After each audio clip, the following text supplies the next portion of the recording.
Esa noche solo fue el inicio de la pesadilla que marcaría mi vida para siempre. Hola, mis queridos. Me llamo Marlena, aunque muchos me conocen como Abuelena. Tengo 68 años y nací en un pequeño poblado del estado de Puebla en 1957. Hoy les traigo una historia que he guardado en lo más profundo de mi pecho durante más de 6 décadas. Ni siquiera mis propios hijos conocen toda la verdad. Antes de empezar, quiero hacerles una pregunta sincera.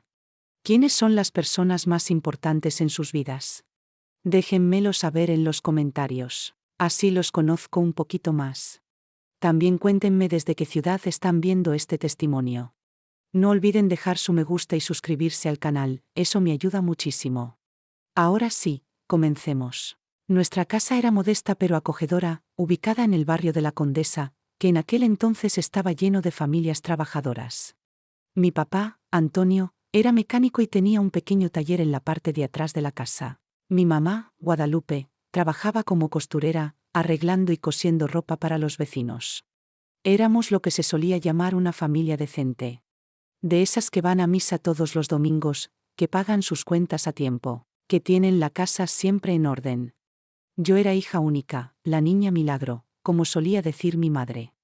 Había perdido 3 embarazos antes de mí, y los médicos le aseguraron que era casi imposible que pudiera tener hijos. Cuando llegué al mundo, fue como si Dios les hubiese regalado un tesoro.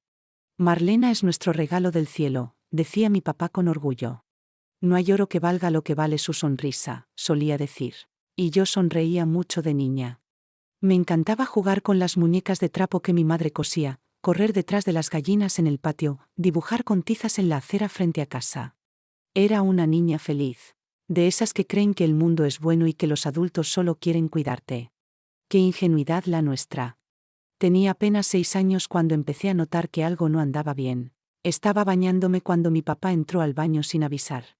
Me cubrí de inmediato con las manos, muerta de vergüenza, pero él me dijo: «No seas tonta, Marlena, soy tu padre.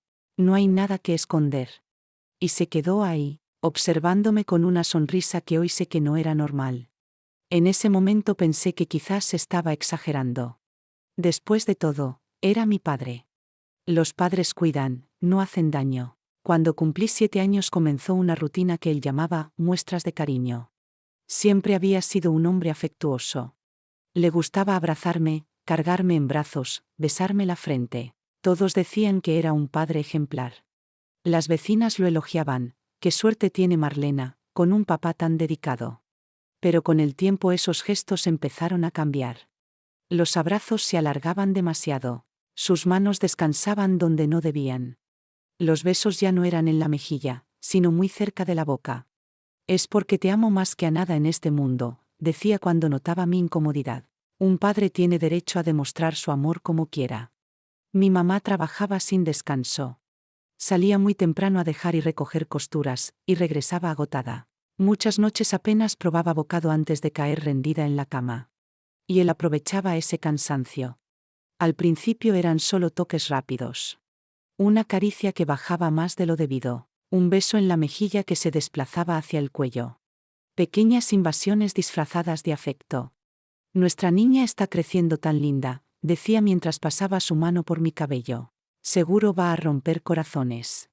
Yo no entendía lo que realmente pasaba. Solo sabía que algo dentro de mí se encogía.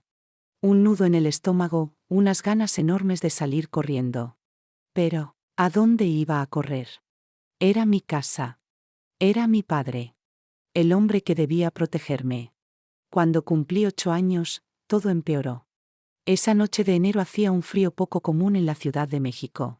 Mi mamá se acostó temprano, quejándose de dolor en la espalda después de todo el día frente a la máquina de coser. Yo me quedé en la sala viendo la tele, envuelta en una cobija. Mi papá se sentó a mi lado en el sofá. «Ven, mi princesita», dijo abriendo los brazos. «Ven a calentar a papá». Fui sin pensar. Era mi héroe. El que me reparaba los juguetes, el que me llevaba a comer helado los domingos después de misa, el que me contaba cuentos antes de dormir. Me abrazó fuerte bajo la cobija. Parecía algo inocente. Un papá acurrucando a su hija en una noche helada. Pero sus manos empezaron a moverse. Por debajo de la manta, en zonas donde nadie debía tocarme. «Papá», Esto no está bien, murmuré, tratando de apartarme. No es nada raro, mi reina, me susurró al oído. Así mostramos el amor los papás. Pero es un secretito entre nosotros, ¿sí? Tu mamá no lo entendería. Se pondría celosa.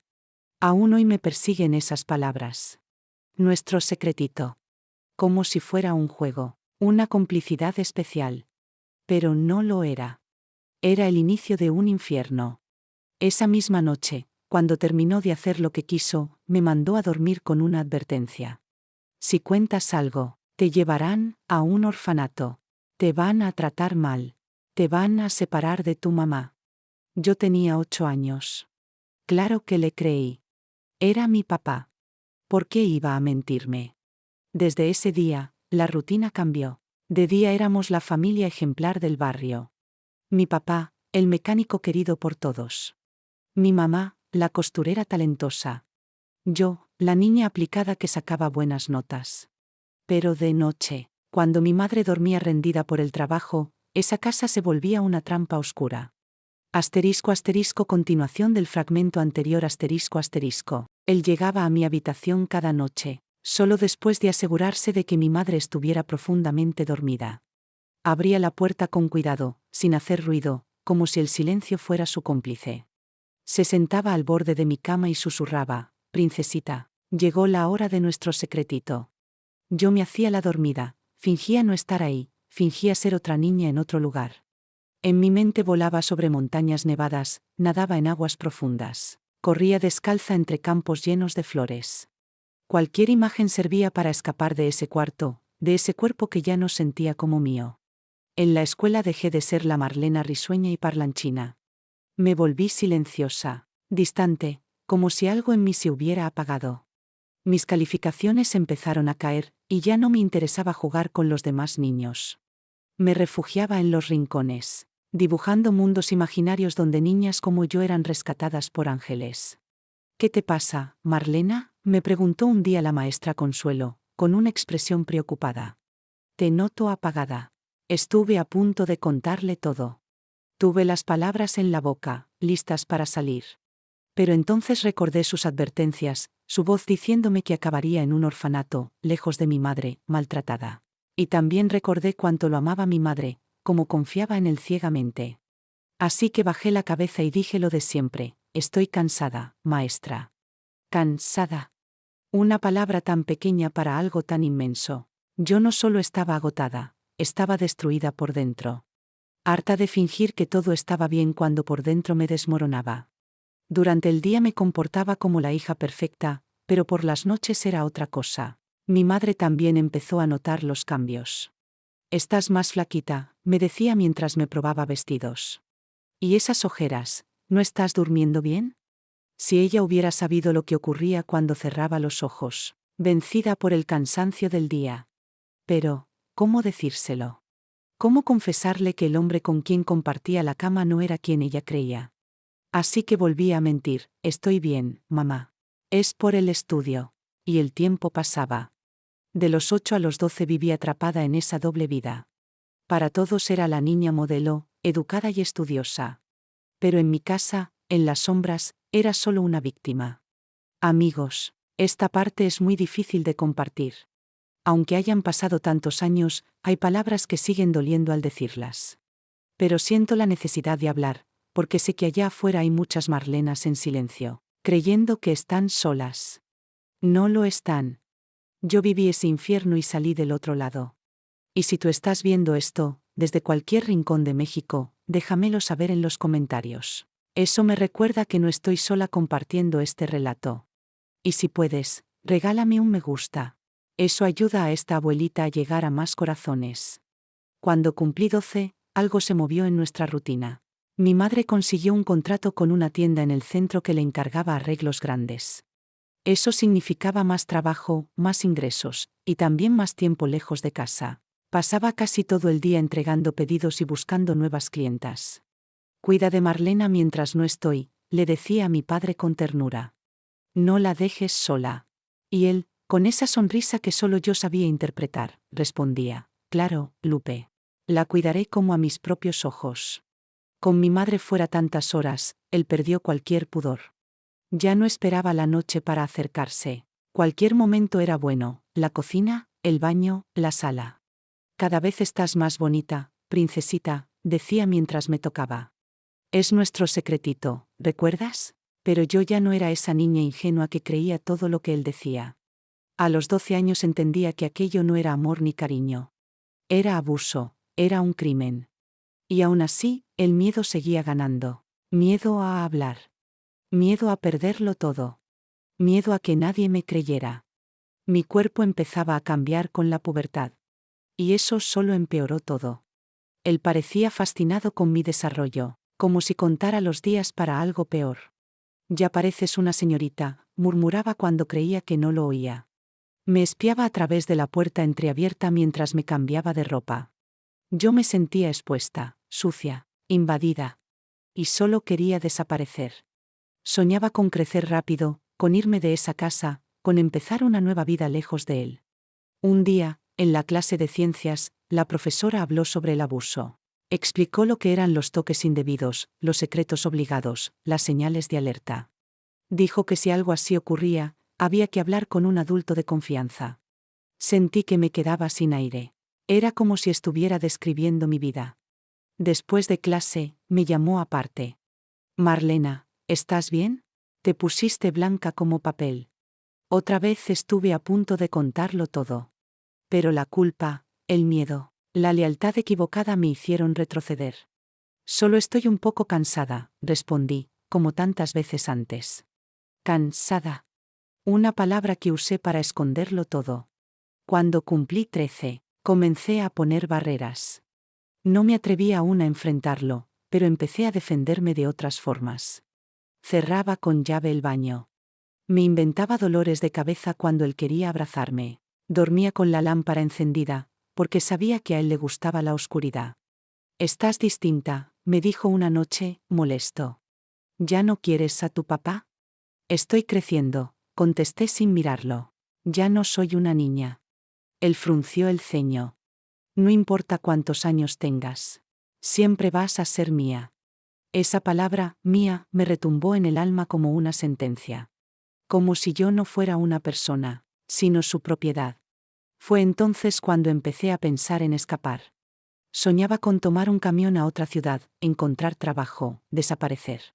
Pero tenía 13 años. ¿A dónde iba a ir? ¿Quién me iba a recibir? ¿Qué iba a pasar con mi mamá? Así que seguí fingiendo. Sobreviviendo. Esperando que algo, lo que fuera, cambiara mi destino. Asterisco asterisco continuación del fragmento anterior asterisco asterisco. Fue a los 14 cuando comencé a notar que algo en mí se quebraba por dentro. Ya no solo era miedo, era rabia contenida. Una furia silenciosa que hervía detrás de cada mirada fingida, de cada sonrisa obligada. Mi padre ya no se molestaba en ocultarse demasiado. Mi madre trabajaba más horas que nunca, y él aprovechaba cada minuto de ausencia. Tocaba la puerta de mi cuarto con sus nudillos secos. Marlena, abre, solo quiero hablar contigo. Yo no respondía. Contenía la respiración, rogando que se fuera. Pero él siempre entraba. Tenía una copia de la llave. Y siempre decía lo mismo. ¿Por qué ya no eres cariñosa como antes? No me tengas miedo, soy tu papá. Me paralizaba. Aunque mi cuerpo ya crecía, por dentro seguía sintiéndome diminuta. Intuía que algo peor estaba por venir. Él me miraba diferente. Ya no con ese aire paternal fingido. Ahora había deseo, ese que no tiene nada que ver con el amor. Y eso me revolvía el estómago. Comenzó a hacer preguntas raras. ¿Tienes novio en la escuela? ¿Algún muchachito te anda mirando? Negaba con la cabeza, aunque si había un chico que me gustaba. Pero jamás lo habría confesado. Sabía que eso solo lo pondría más celoso. Una tarde, mientras mi madre estaba en el mercado, me encontró en la cocina sirviéndome un vaso de agua. Se acercó por detrás y me rodeó con los brazos. Pegó su cuerpo al mío. Yo me quedé inmóvil, con la garganta cerrada. No deberías vestirte así frente a tu padre, murmuró al oído. Llevaba un vestido de algodón, hasta la rodilla. Nada provocador. Nada fuera de lugar. pero él siempre encontraba excusas para culparme. Cada día estás más bonita, igualita a tu madre a tu edad. Esa comparación me asqueaba. Era su hija. Su sangre. Y aún así, me miraba como si fuera una mujer cualquiera. Como si tuviera derecho a hacerme suya. Esa noche me encerré en el baño y lloré durante horas. Me arrodillé junto al lavabo y recé como nunca antes. Diosito, por favor, haz que pare. O haz que me muera. Sí, yo también llegué a desear desaparecer. Pensaba que si moría, al menos ya no tendría que temerle más. Que todo ese peso se disolvería. Pero no morí. Desperté al día siguiente, con el mismo miedo. La misma casa. El mismo infierno. Mi cuerpo comenzó a enfermarse. Perdía peso, tenía jaquecas constantes, me desmayaba en la escuela. El médico decía que era estrés. Mi madre se preocupaba, pero no lograba atar los hilos. Tal vez necesitas vacaciones, hija. Vacaciones. ¿Y cómo se descansa del infierno? ¿Cómo se desconecta una del terror nocturno? No había respiro posible. Ni siquiera en los sueños. Lucía, mi amiga, seguía insistiendo en que hablara. Díselo a tu mamá. Ya no puedes seguir callando. Pero yo no podía. ¿Cómo romperle el corazón a la única persona que me cuidaba? ¿Y si no me creía? ¿Y si se volvía contra mí? El miedo era una prisión sin barrotes. Y él lo sabía. Jugaba con eso. Con mi silencio. Con mi culpa. Con mi necesidad de proteger a mi madre. Una noche, mientras cenábamos los tres en la mesa, él me miró de frente y dijo: ¿Verdad que tú nunca le esconderías nada a tu papá, Marlena? Yo asentí. Tragué saliva. Fingí una sonrisa. Y en mi mente, solo podía pensar en una cosa. Asterisco asterisco continuación del fragmento anterior asterisco asterisco. La tensión en esa mesa era tan densa que podía cortarse con un cuchillo. Yo masticaba sin hambre, con la mirada fija en el plato, contando los segundos hasta que pudiera encerrarme en mi cuarto. Mi madre hablaba de cosas triviales: el precio del tomate, una clienta nueva, la vecina que estaba embarazada otra vez. Yo asentía, fingía interés, pero en realidad solo escuchaba sus pasos. Los de él. Siempre atento. Siempre vigilante. La casa se volvía una trampa apenas caía el sol. Mi habitación, lejos de ser refugio, era jaula. Por eso empecé a quedarme más tiempo en la calle. Buscaba cualquier excusa para no volver temprano. Ayudarle a Lucía con tareas, acompañar a su madre al mercado, pasar horas leyendo en la biblioteca pública aunque ya hubiese terminado el libro. Mi madre pensaba que era una fase. La adolescencia, ya sabes, le decía a sus amigas. Ahora quiere estar más afuera que adentro. Y sí, era verdad. Prefería el ruido de la ciudad, el bullicio, los autos, el polvo, antes que el silencio de esa casa. Una tarde, mientras regresaba del centro, lo vi esperándome en la esquina. Apoyado contra el poste de luz, con los brazos cruzados y una sonrisa torcida. ¿Dónde estabas?, preguntó con suavidad falsa. Fui a estudiar con Lucía. No me gusta que andes sola por ahí. Hay muchos hombres sueltos. Sentí una ironía cruel en sus palabras. El único hombre del que yo tenía miedo era él. Esa noche entró en mi cuarto más tarde de lo normal. Yo fingía dormir, pero él se sentó junto a mi cama. Marlena, susurró. No respondí. Marlena, no me ignores. Sabes que me enojo cuando haces eso. Abrí los ojos despacio, tragándome las lágrimas que ya comenzaban a brotar. ¿Qué quieres? Él sonrió, pero no era una sonrisa amable. Era posesiva, torcida. Solo hablar. Ya no pasamos tiempo juntos. Estoy cansada, dije, bajito. Quiero dormir. Desde que creciste, te has vuelto fría. Dime la verdad, ¿te gusta otro hombre? No. Entonces, ¿por qué me rechazas? ¿No confías en mí? No es eso. ¿Entonces qué es? Me quedé en silencio. Ya no tenía respuestas. Solo cansancio. Cansancio del cuerpo, del alma, del miedo. No quiero hablar, papá. Por favor. Él me miró largo rato. Y en sus ojos vi algo nuevo. Ya no era solo deseo o control. Era rabia. Un enojo herido. como si le doliera que yo ya no fuera sumisa. Muy bien, dijo al levantarse. Pero recuerda, eres mía. Siempre lo serás. Y salió del cuarto cerrando la puerta con un golpe seco. Esa noche no dormí. Me quedé sentada en la cama, con la espalda contra la pared, mirando la ventana, pensando, planeando. No podía seguir así. Tenía que hacer algo. Tenía que hablar. Aunque se rompiera todo. Aunque doliera. Porque ya no podía seguir fingiendo. Ya no era una niña. Y no iba a dejar que me destruyera un día más. Asterisco asterisco continuación del fragmento anterior asterisco asterisco. Al día siguiente, llegué a la escuela con los ojos hinchados. No dormí ni un minuto. Lucía me esperaba en la entrada, como siempre, pero esta vez no le sonreí. Solo la miré y le dije, estoy lista. Ella supo enseguida a qué me refería. No preguntó más. Me tomó de la mano y me llevó directo con la orientadora escolar. Yo temblaba. Sentía las piernas flojas, como si fueran a fallarme en cualquier momento. La orientadora, la señora Teresa, era una mujer de voz pausada y ojos firmes. Nos sentó con calma, y cuando me vio a punto de romperme, dijo con suavidad, no tienes que hablar si no quieres. Pero si hablas, te voy a escuchar. Lucía me apretó la mano. Y entonces lo dije. Todo. Cada palabra que había escondido durante 6 años salió en esa oficina como un río que ya no cabía en su cauce.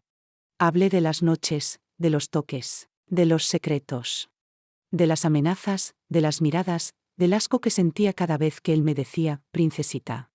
La señora Teresa no me interrumpió ni una sola vez. Solo tomó notas, y cuando terminé, me abrazó con fuerza. No estás sola, Marlena, me dijo. Esto no es tu culpa. Nunca lo fue. Llamaron a una trabajadora social. Luego a una psicóloga del DIF. Me hicieron preguntas. Muchas. Y aunque revivirlo dolía, por primera vez no me sentía invisible. Alguien me creía. Alguien me estaba escuchando.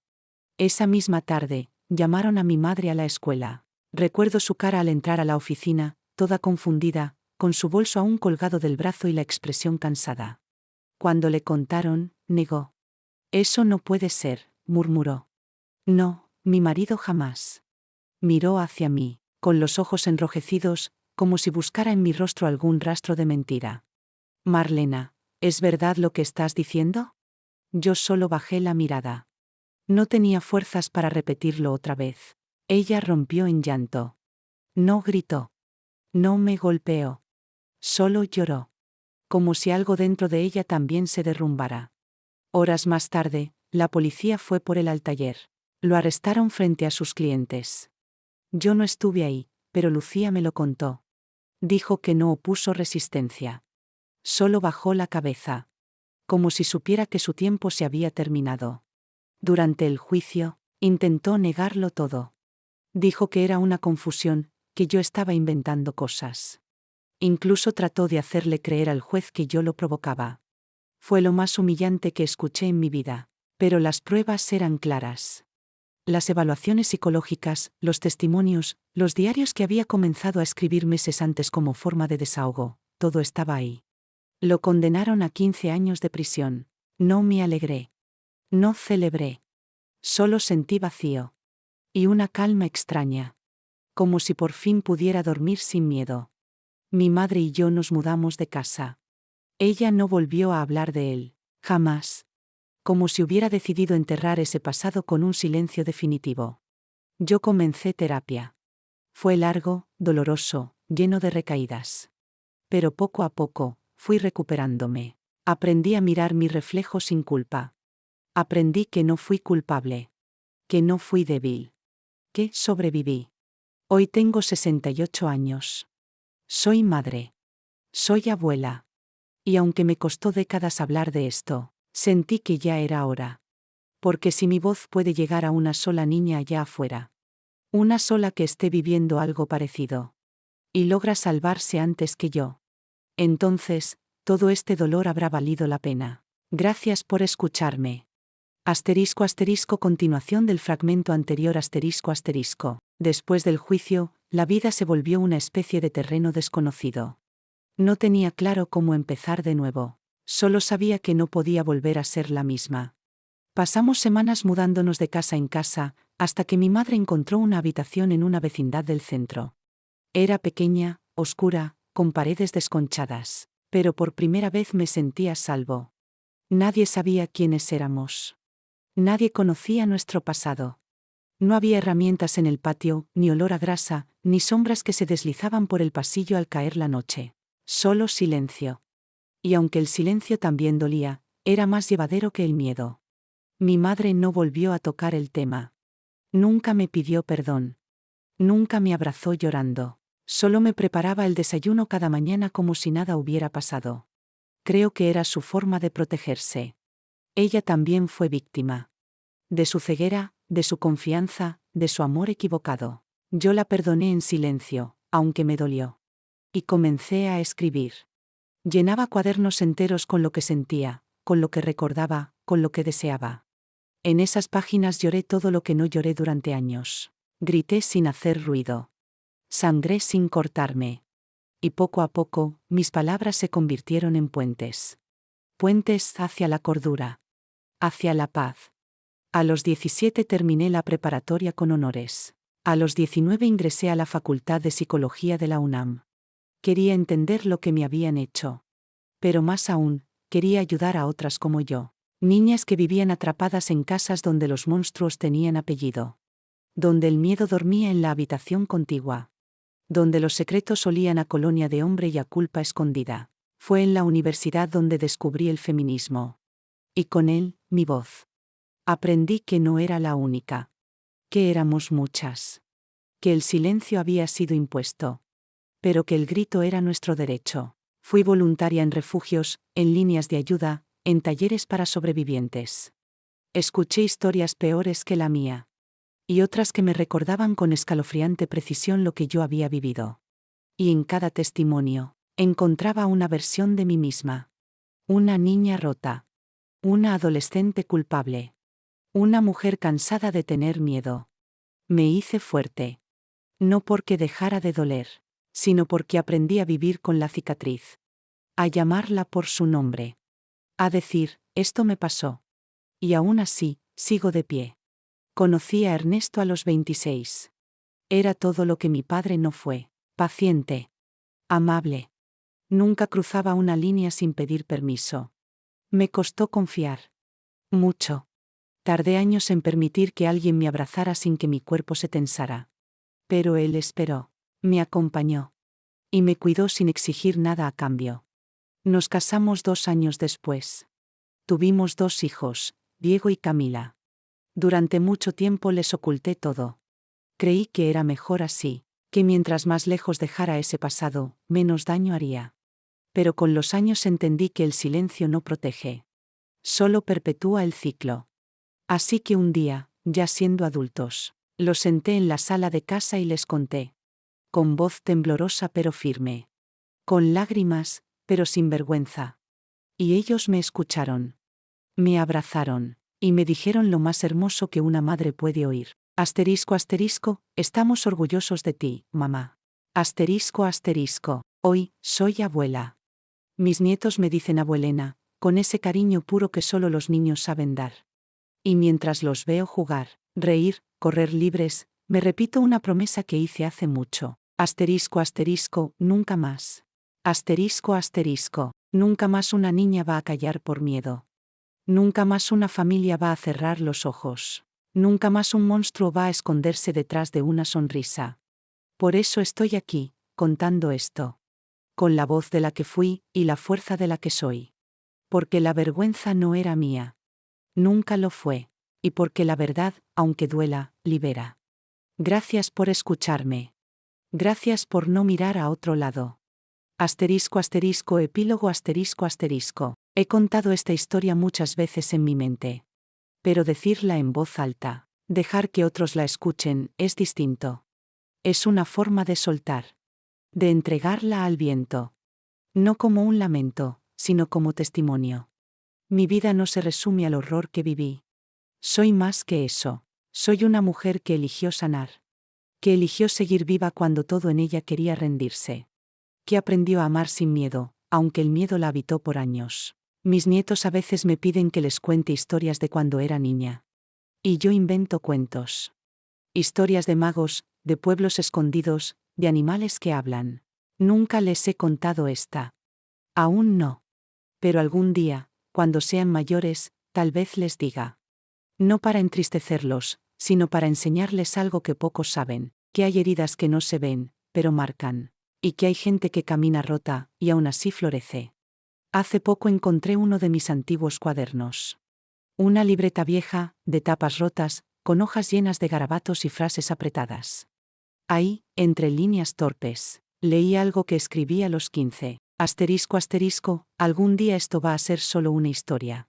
Y yo voy a seguir. Asterisco asterisco, y aquí estoy. Contando esa historia. Viva. Firme. Libre.